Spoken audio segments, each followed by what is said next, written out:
Hello guys, আসসালামু আলাইকুম, welcome to my new blog. তো গাইস, আপনারা কেমন আছেন? আশা করি অনেক ভালো আছেন। ইনশাল্লাহ আমি অনেক ভালো আছি। তো সবাইকে ঈদ মোবারক। তো আজকে আমরা যাইতেছি বন্ধু বান্ধব মিলে একটা ট্যুরে। তো চিন্তা করলাম না একটা ব্লগ করতে করতে যাই, যেহেতু আজকে ঈদের দিন, তার জন্য টিকটক ভিডিও করতে হবে। তাই আমি শুরু করলাম টিকটক ভিডিও। তো ফাইনালি গাইস, এখন আমার টিকটক করা শেষ। আসলে গাইস, বন্ধু বান্ধব নিয়ে যদি ঘুরতে না যান তাহলে বুঝতে পারবেন না ঘুরার কি মজা। আর সবচেয়ে বড় কথা হইলো আজকের ওয়েদারটা অনেক ভালো, যে কারণে আজকে ব্লগটা করা। তো গাইস, আপনাদের সাথে কথা বলতে বলতে আমি চলে আসলাম চাঁদপুর বাস স্ট্যান্ড। তো গাইস, আমাদের চাঁদপুর একজন টিকটকার আছে, নাম হচ্ছে নবিতা রাব্বি। ওনাকে হয়তো অনেকে চিনেন আবার চিনেন না। তো ওনার সাথে কথা বললাম যে ভাই আপনার সাথে দেখা করা যাবে। তো ভাইয়া বললো যে ভাই আজকে না, তুমি কালকে দেখা করো, আজকে তো ঈদের দিন, আজকে আমরা ঘুরতে যাব। তো আমাদের প্ল্যান ছিল নবিতা রাব্বি ভাইয়ের সাথে দেখা করে তারপরে আমরা ঘুরতে যাবো।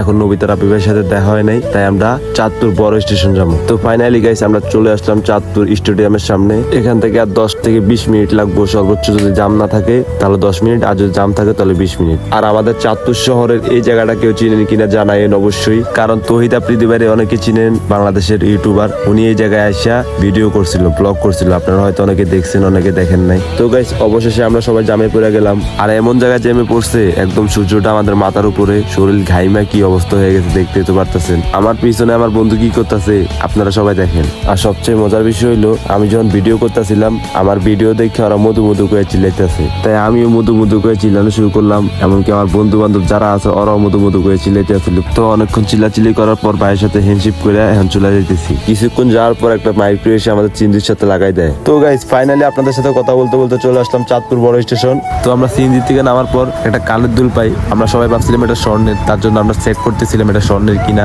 তো আমরা চেক করলাম, চেক করার পর দেখলাম না, এটা স্বর্ণের না, এটা হচ্ছে পিতলের। তো আমরা একটু সামনে আসার পর দেখলাম 3টা বল 20 টাকা, যদি স্পিড পালাইতে পারেন তাহলে স্পিড পাবেন। তো দুঃখের বিষয় হলো আমি একটা স্পিডও পালাইতে পারি নাই, শুধু 20 টাকা জলে গেছে। তো আমরা একটু সামনে যাই, মামারও বলতেছি মামা আমাদের কটা ছবি তুলে দিবা, কয় টাকা করে রাখবেন? তো মামা বললো এক পিস 10 টাকা করে। আমরা বললাম না, 6 টাকা করে পাবেন। তারপর মামা 6 টাকায় রাজি হয়েছে। এখন আমাদের ছবি তুলতেছে। তো আমাদের ছবি তোলা শেষ, এখন আমাদের ছবি আমাদের মোবাইলে নিব।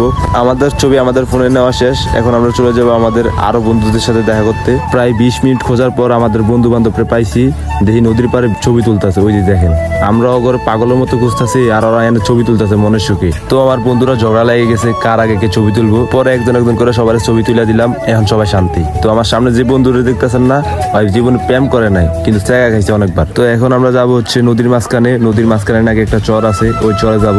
তো আমরা নদীর মাঝখানে যাওয়ার জন্য রওনা দিলাম, নদীর মাঝখানে গিয়ে কথা বলবো। তো আমার বন্ধু মাইয়া ঘরে দেখে মধু মধু করে চিল্লাইতেছে, আর আমি চিল্লাইতেছি মাইয়া ঘরে আই লাভ ইউ কইয়া কইয়া। তো যে যার পজিশন নিয়ে বসে পড়ছে, আর কেউ ভিডিও করতেছে। আসলে টিকটকার লইয়া যদি কোনো ঘুরতে যান তাহলে এমনই হইব। আর এই দিক দিয়ে পোলাপানে আমাকে ক্যামেরা দেখে লাফালাফি করা শুরু করছে। তো নদীর মাঝখানে আসার পর আমরা নিজের কন্ট্রোল করতে পারি নাই, তাই আমরা ড্যান্স দেওয়া শুরু করলাম, ডিস্কো ড্যান্স। এই প্রকৃতির সুখ পেতে হলে আমাদের মতো বন্ধু বান্ধব নিয়ে ঘুরতে আসেন। তো আমরা কিন্তু এখন নদীর মাঝখানে আছি, একদম চারদিকে শুধু পানি আর পানি। একদিকে ভয় লাগতেছে যে পানির স্রোত, এই স্রোতে যদি কিছু হয়ে যায়। তো আমরা কিন্তু চরের কাছাকাছি চলে আসলাম, ওই যে চর দেখা যাইতেছে। তারপরও 5 মিনিট লাগবে যাইতে।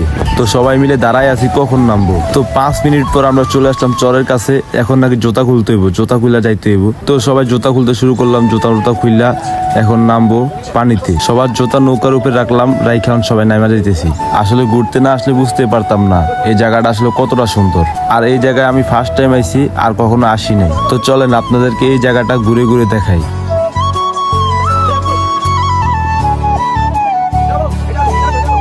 আসলে অনেক সুন্দর একটা জায়গা, আপনারা সময় পাইলে একদিন ঘুরতে আইসেন। ওই যে দেখেন চরের মাঝখানে কি সুন্দর সবাই খেলতেছে। আর এই দিক দিয়ে আমার গরমে গলা শুকাই গেছে, এখন আমি শরবত খামো। ওই যে দেখতেছেন দোকান, এখানে যামোহন যায়া শরবত খামো। তো আইসা মামার বললাম মামা দুটো কড়া করে শরবত বানান। মামা কড়া করে দুটো শরবত বানায়া আম করে দিছে, খায়া প্রাণটা জুড়াই গেল। শরবত খাইলাম আমি, বিল দিব, এটাই বাস্তব। I love you. তো আইসা দেখি বন্ধু বান্ধব সবাই ছবি তুলতেছে, কারণ আমি যাইয়া কইতেছি আমি ছবি তুলবো, আমারও কয়টা ছবি তুলে দে। দেখেন নগরও বলছি আমারও কয়টা ছবি তুলে দিতে, কিন্তু ওরা ছবি তুলতেছে, আমারও ছবি তুলে দিতেছে না। আর এই যে আমাদের ভাই জীবনে প্রেমও করে নাই, ছেগাও খায় নাই, ডাইরেক্ট বিয়ে করে লাইছে। আর দেখেন দেই অগর ছবি তোলার স্টাইল দেখা আমি হাসুম না কান্দুম আমি ভাবতাছি। তো গাইস, আমাদের টাইম হয়ে গেছে, আমরা এখন ওই পারে চলে যাবো, কারণ আমাদের টাইম ছিল 1 ঘন্টা। 1 ঘন্টা হয়ে গেছে। এখন যাওয়ার আগে মামার কাছ থেকে কিছু কথা হইনা যায়।